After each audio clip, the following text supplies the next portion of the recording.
Welcome to the Baha'i program. This is question time, and we have a very interesting question today. Does Satan exist? I believe that the devil does not exist, and I hope to support this view with some references from Christian and Baha'i scriptures. But first, let us look at it from a practical point of view.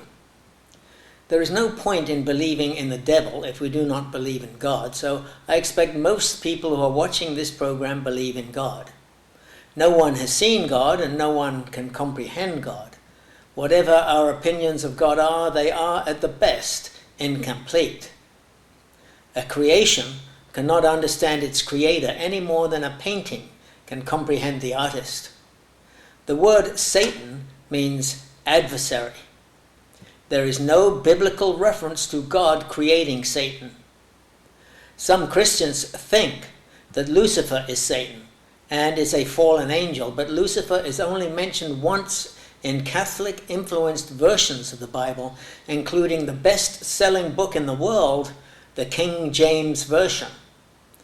Lucifer is only in the Old Testament, which is a collection of Jewish scriptures, but in Jewish texts, the name Lucifer does not appear. Most of the other English versions of the Bible do not mention the name Lucifer. Let's look at the Bible reference in the King James Version and then another version. Here is how it is written in the King James Version in Isaiah chapter 14, verse 12. How art thou fallen from heaven, O Lucifer, son of the morning? How art thou cut down to the ground, which didst weaken the nations? The following is from the 2010 version of the New International Version of the Bible. Verse 12, same verse. How you have fallen from heaven, morning star, son of the dawn. You have been cast down to the earth, you who once laid low the nations. The morning star is the planet we now know as Venus. Venus shines just before dawn, and the rising sun's rays blot out its light, so it is considered in mythology as a fallen star. The Lucifer verse in Isaiah really refers to verse 4 and the king of Babylon. In verses 13 and 14, it tells us the reason for the downfall of the king of Babylon described in verse 12. Let's look at those verses. Verse 13. For thou hast said in thine heart, I will ascend into heaven. I will exalt my throne above the stars of God. I will sit also upon the mount of the congregation in the sides of the north. And verse 14. I will ascend above the heights of the clouds. I will be like the Most High. The king of Babylon considered himself equal to God, and God taught him otherwise by bringing him down to nothing. Isaiah was translated from Hebrew scripture. Lucifer is Latin, not Hebrew, and came from the Latin Vulgate, which used this translation of Venus in order to promote 4th century theological theories which tried to link up several negative biblical writings under one entity, Satan. All the other Bibles translated from the original Hebrew. The name Lucifer is therefore a mistranslation, as the Bible reference is to the king of Babylon and has nothing to do with Satan. Mormon theology is similar to Catholics in that they consider that Lucifer is a fallen angel and is the devil or Satan. The priests who did the original translation did a pretty good job of misleading Christians for centuries. Many of the Baha'i writings refer to Satan, but Baha'is understand that the word is a personification of evil characteristics and has no real existence. George Barna, who is a born-again evangelical Christian, did some research into the beliefs of American Christians in the 1990s. His well-respected company, the Barna Research Group, did some opinion research studies for the Billy Graham Evangelistic Association. George Barna's studies show that most Americans, including Christians, reject a literal devil. 59% believe that Satan is not a living being but a symbol of evil. This figure rises to 70% among Catholics. 45% of people who consider themselves born-again Christians regard Satan as a personification of evil rather than a living being.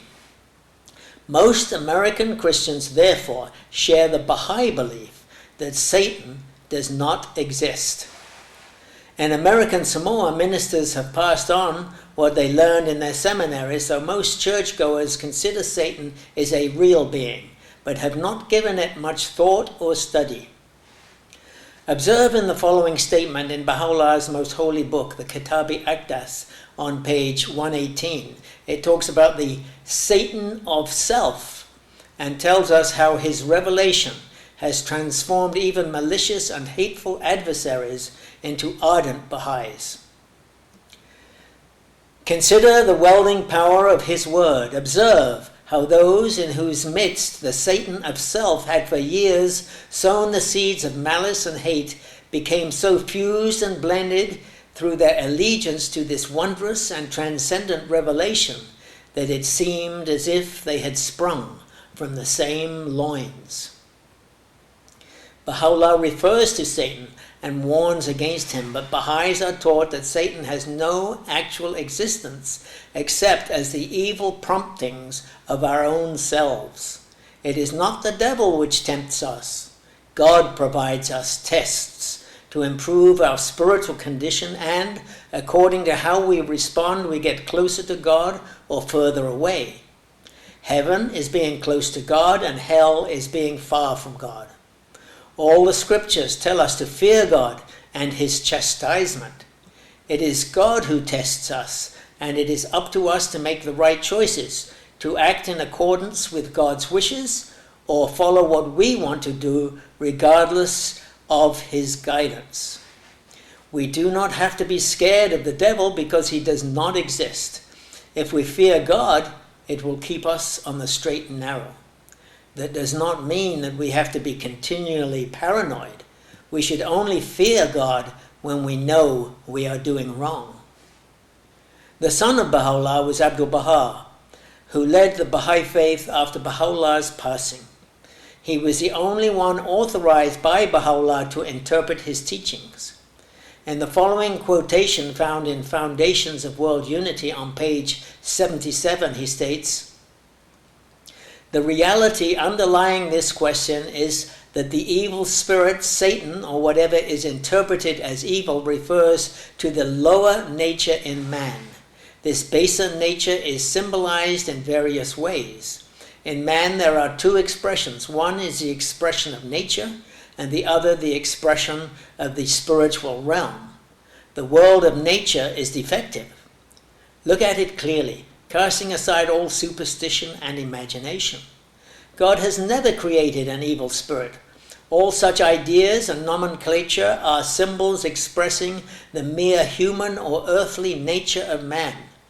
It is an essential condition of soil, of earth, that thorns, weeds, and fruitless trees may grow from it. Abdu'l-Baha said, as recorded in the book Promulgation of Universal Peace on page 231, "Therefore, there is no satanic tree whatever. Satan, being a product of human minds and of instinctive human tendencies toward error, God alone is creator, and all are creatures of his might."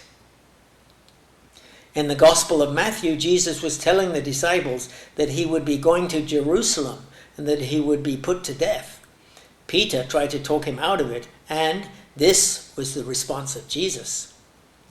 But he turned and said unto Peter, "Get thee behind me, Satan, thou art an offence unto me, for thou savourest not the things that be of God, but those that be of men." I do not believe that Peter was Satan, and the name is just a personification of the ungodly ideas or lack of understanding which Peter had just presented. There is, therefore, absolutely no reason to fear the devil, for he does not exist, but we should fear God. If we do not live by God's laws and teachings, we can expect a punishment which is often something which naturally occurs. When we ignore the laws of nature, global warming occurs, and there is an abundant price to pay in severe weather patterns and rising seas. Our spiritual condition is severely affected when we fail to follow the spiritual guidance we are given through Baha'u'llah's revelation. The following quotation is from The Gleanings of the Writings of Baha'u'llah on page 214. It is the most scary writing of any scripture and warns us what will happen if we do not comply with the teachings for this age. We have a fixed time for you, O peoples. If ye fail at the appointed hour to turn towards God, he verily will lay violent hold on you and will cause grievous afflictions to assail you from every direction. How severe indeed is the chastisement with which your Lord will then chastise you. There are already many grievous afflictions in the world today because man has turned away from God, and things will get much worse until mankind accepts God's most recent messenger, His Holiness, Baha'u'llah. We can expect unimaginable horrors if we do not unify, consult, and work towards peace between all nations. God has given us free will and the capacity to recognize His messengers, so it is our choice. Here are some more of Baha'u'llah's writings which should really scare us if we do not travel his path, but they also tell us of the joy if we do. This is from Tablets of Baha'u'llah, page 189. Paradise is a reality, and there can be no doubt about it. Whosoever attaineth unto it, God will aid him in this world below, and after death he will enable him to gain admittance into paradise, whose vastness is as that of heaven and earth. Likewise, apprehend thou the nature of hellfire, and be of them that truly believe. In Gleanings of the Writings of Baha'u'llah, page 171, he writes, They that are the followers of the one true God shall, the moment they depart out of this life, experience such joy and gladness as would be impossible to describe, while they that live in error shall be seized with such fear and trembling as nothing can exceed. In this program, I have explained why there is no devil, but there is a hell, which is separation from God. That is something we should try our very best to avoid, and the way to do that is to love God, accept all his manifestations, and to serve mankind. None of these are acceptable without the others. No devil tempts us. Satan is a personification of our own tendency to rebel against God's commands. It is God who gives us tests, and we should consider his tests as a healing medicine which causes spiritual progress so that we get closer to him. I'm going to close with the following prayer revealed by His Holiness Baha'u'llah, which asks for his assistance to get closer to God. O thou whose tests are a healing medicine to such as are nigh unto thee, whose sword is the ardent desire of all them that love thee, whose dart is the dearest wish of those hearts that yearn after thee, whose decree is the sole hope of them that have recognized thy truth. I implore thee, by thy divine sweetness and by the splendors of the glory of thy face, to send down upon us from thy retreats on high that which will enable us to draw nigh unto thee. Set then our feet firm, O my God, in thy cause, and enlighten our hearts with the effulgence of thy knowledge, and illumine our breasts with the brightness of thy names. Baha'u'llah.